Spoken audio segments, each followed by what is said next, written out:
Power star Pawan Singh ji आ सकते हैं। भोजपुरी के सुपरस्टार अंकुश राजा के बड़े भैया राजा के बारात में शामिल होने के लिए आरती न्यूज चैनल पर दिए इंटरव्यू में भाई अंकुश ने कहा कि पवन भैया 10 फरवरी को बारात में पहुंच सकते हैं। तो पवन फैंस के लिए बहुत बड़ी खबर है। आप लोग को बताना चाहेंगे कि भोजपुरी के बहुत ही सुरीले गायक दोनों भाई अंकुश दुबे और राजा दुबे के घर शादी है। राजा बड़े भाई का बीते 6 फरवरी को तिलक था और 10 फरवरी को मतलब कि आज बारात है। तिलक में पवन सिंह नहीं पहुंच पाए थे, लेकिन भाई अंकुश एक इंटरव्यू के दौरान खुलासा किया है कि पवन भैया का व्यस्तता ज्यादा होने के कारण नहीं पहुंचे, लेकिन बारात में आ सकते हैं।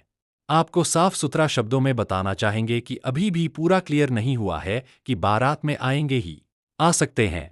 अब देखना यही है कि पवन सिंह अपने छोटे भाई राजा दुबे की शादी में पहुंच पाते हैं कि धोखा देंगे।